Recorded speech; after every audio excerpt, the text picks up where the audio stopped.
जमात इस्लामी और पाकिस्तान तहरीक इंसाफ की मुलाकात हुई है और जमात इस्लामी के अमीर हाफ़िज़ नईम साहब पाकिस्तान तहरीक इंसाफ की लीडरशिप में मुलाकात के लिए खैबर पख्तूनख्वा इस्लामाबाद पहुँचे हैं। खैबर पख्तूनख्वा हाउस इस्लामाबाद पहुँचे हैं और वहाँ पे उनकी गुफ्तगू हुई है और उस मुलाकात में भी जमात इस्लामी और पाकिस्तान तहरीक इंसाफ ने आइनी तरामीम का रास्ता रोकने के लिए जो है वो मिलकर चलने पर इत्तेफाक किया है और मिलकर स्ट्रेटजी बनाएंगे, मिलकर एहतजाज करेंगे और जमात इस्लामी ने भी कल से एहतजाज का सिलसिला शुरू कर दिया है और कल से एहतजाज पाक जमात इस्लामी भी आ गई है मैदान में और उनका जो है वो है फ़लस्तीन का मामला, गज़ा का मामला, लेकिन वो एहतजाज करेंगे और ये एहतजाज तवील दौरानिए का होगा। जमात इस्लामी की लीडरशिप अमीर जमात इस्लामी हाफ़िज़ नईम साहब की मुलाकात के बाद जो नतीजा सामने आया है उन मुलाकातों का वो ये है। इसीलिए अब रावलपिंडी और इस्लामाबाद में भी जो है वो पकड़-धकड़ शुरू हो चुकी है, छापे मारे जा रहे हैं, गिरफ्तारियाँ हो रही हैं और ख़ास तौर पे और पाकिस्तान तहरीक इंसाफ उस वक़्त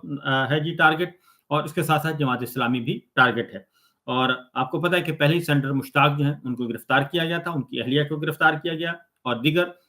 जो है उनके कारकुनान वो गिरफ्तार थे। तो ये एक डेवलपमेंट हुई है क्योंकि इस वक़्त मामला ये है कि हर सूरत में जो इस वक़्त टारगेट है, वो है आईनी तरामीम।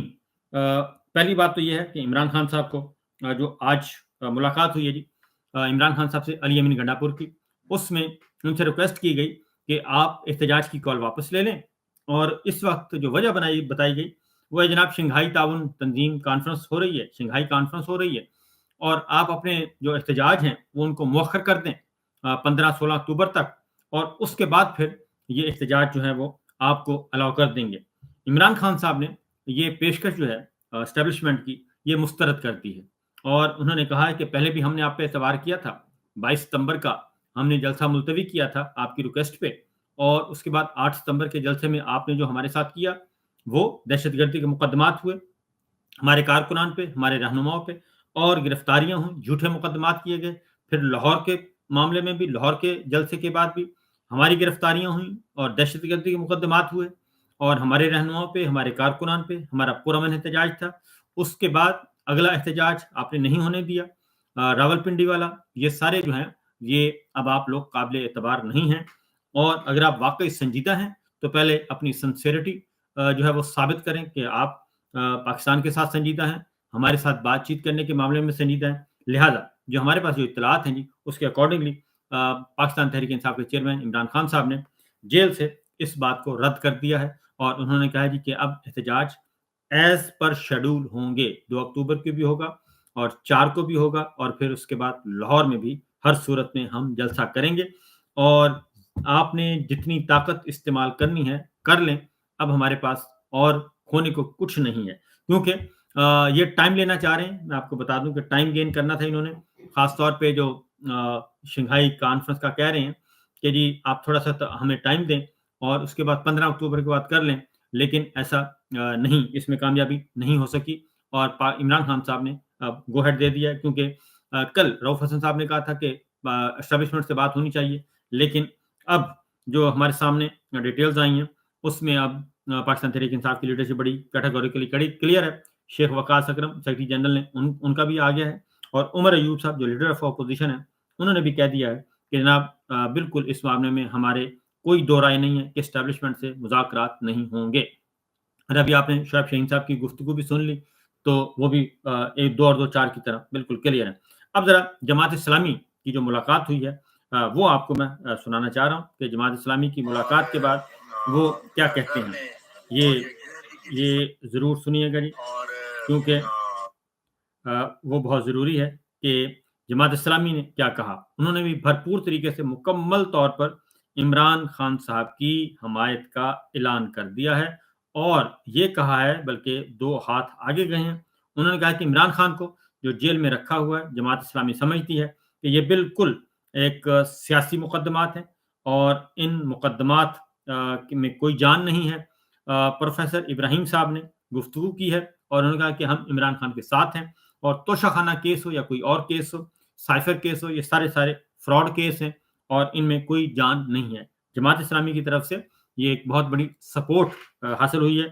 پروفیسر ابراہیم صاحب کی گفتگو میں آپ کو سنوا دیتا ہوں جناب, آپ بھی ذرا سن لیے پروفیسر ابراہیم صاحب کیا کہہ رہے ہیں, انہیں کی زبانی سنیے تاکہ آپ کو اندازہ ہو سکے کہ بات کہاں تک پہنچی ہوئی ہے. پاکستان تحریک انصاف اب اکیلی نہیں ہے, احتجاج بڑھتا جا رہا ہے اور یہ ایک الائنس کی صورت میں آ رہے ہیں سامنے, اور اس کی وجہ صرف اور صرف ایک ہے کہ آئینی ترامیم, اگر آئین میں ایک دفعہ یہ ترامیم کر لیں تو اس کے بعد پھر واپسی کی گنجائش نہیں ہونی,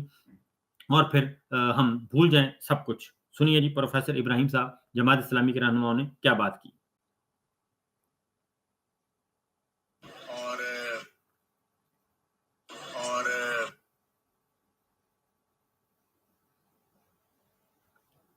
جماعت اسلامی کے امیر ہیں جی, اور ان کی گفتگو ہے, ذرا آپ سن لیجئے, کیونکہ وہ کہہ رہے ہیں مکمل طور پہ انہوں نے ساری بات انہوں نے کر دی ہے, اور انہوں نے ہر طرح سے انہوں نے کہا ہے کہ ہم تیار ہیں عمران خان صاحب کا ساتھ دینے کے لیے, اور جماعت اسلامی اور عمران خان ایک پیج پر ہیں. کیا فرماتے ہیں آپ کو ابھی سنوا دیتے ہیں جناب عمران خان صاحب کی یہ جو گفتگو ہے پروفیسر ابراہیم صاحب کی, کیونکہ یہ کافی ایک امپورٹنٹ ڈیولپمنٹ ہوئی ہے. اس کی وجہ ہے کہ جماعت اسلامی کے پاس اسٹریٹ پاور ہے جی, اور اس میں کوئی شک نہیں ہونا چاہیے کہ جماعت اسلامی کے پاس اسٹریٹ پاور موجود ہے, اور وہ سب کچھ کر سکتے ہیں اور اچھا خاصا وقتہ ڈال سکتے ہیں حکومت کو بھی. تو صورتحال یہ ہے جناب, سنیے ذرا. دھرنے اور یہ یونٹی کے لیے سڑکوں پہ آنا, یہ سارا پروگرام اس میں شامل ہے, اور 7 اکتوبر کو پھر اسلام آباد میں انشاءاللہ بہت بڑا. اچھا پروفیسر صاحب یہ بتائیں, جو تاریخ آپ نے بتائی تھوڑا سا دوہرائی, کیا کیا ہوگا اس دوران یہ ہفتہ؟ 1 اکتوبر سے 7 اکتوبر تک ہفتہ ہے, اور اس پریس کانفرنس سے آغاز ہو گیا ہے, اور انشاءاللہ العزیز اضلاع میں پریس کانفرنس بھی ہوں گی, سیمینار ہوں گے, اور بڑے پروگرام ہوں گے. یکجہتی کے لیے سڑکوں پہ بھی عوام نکلیں گے انشاءاللہ, اور 7 اکتوبر کو اسلام آباد میں بہت بڑا. یہ پروگرام جو ہے فلسطین کے عوام کے حق کے لیے ہے, یہ فلسطین سے یکجہتی کے لیے سارے پروگرام. اچھا کیا سمجھتے ہیں, پاکستان حکومت نے بہت کمزور موقف نہیں اپنایا ہے اس وقت؟ تو پاکستان بشمول پاکستان تمام مسلمان حکمرانوں کا موقف بہت ہی کمزور ہے, اور حقیقت یہ ہے کہ اللہ نے ان کو جو طاقت اور قوت دے رکھی ہے وہ اس کا اندازہ نہیں کر پا رہے, اور امریکہ کی روب اور دہشت ان پہ بیٹھا ہوا ہے. ہم کوشش کریں کہ ان کو ہمت دلائیں,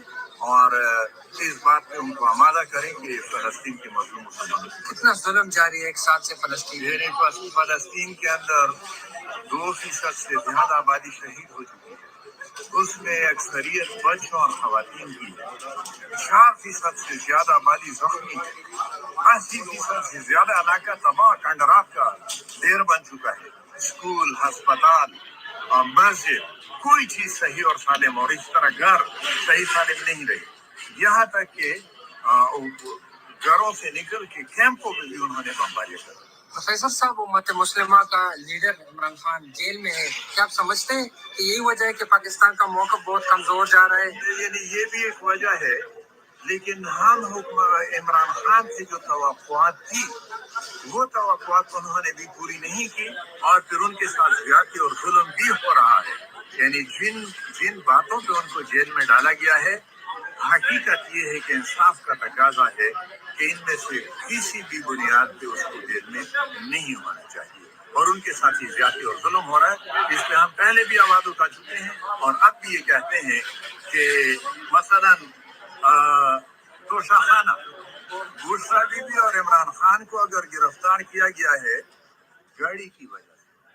تو نواز شریف اور شہباز شریف کو اور عمران کیا ہے شہباز شریف, مریم نواز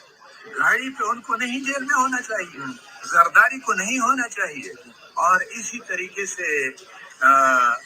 9 مئی کا واقعہ اس کو بنیاد بنا کے, سائفر کے اس کو بنیاد بنا کے, اور پھر نکاح کا دنیا کے کسی قانون میں اس بنیاد پہ کہ عدت کا دوران نکاح ہوا ہے کوئی سزا نہیں. اس لیے ساری سزائیں जुल्म और इंसाफ की जुल्म की बुनियाद पे इंसाफ का कत्ल है और उसको जेल में मौजूदा जो हुक्मरान है बुज़दिल ये सूरत हाल है जी। जमात इस्लामी ने भी ये कहा है कि इमरान खान साहब को जो सजाएं हुई हैं वो गलत हैं और जो जेल में डाला हुआ है वो भी बिल्कुल गलत है। तो इस तरीके से ये सारा सिलसिला चल रहा है।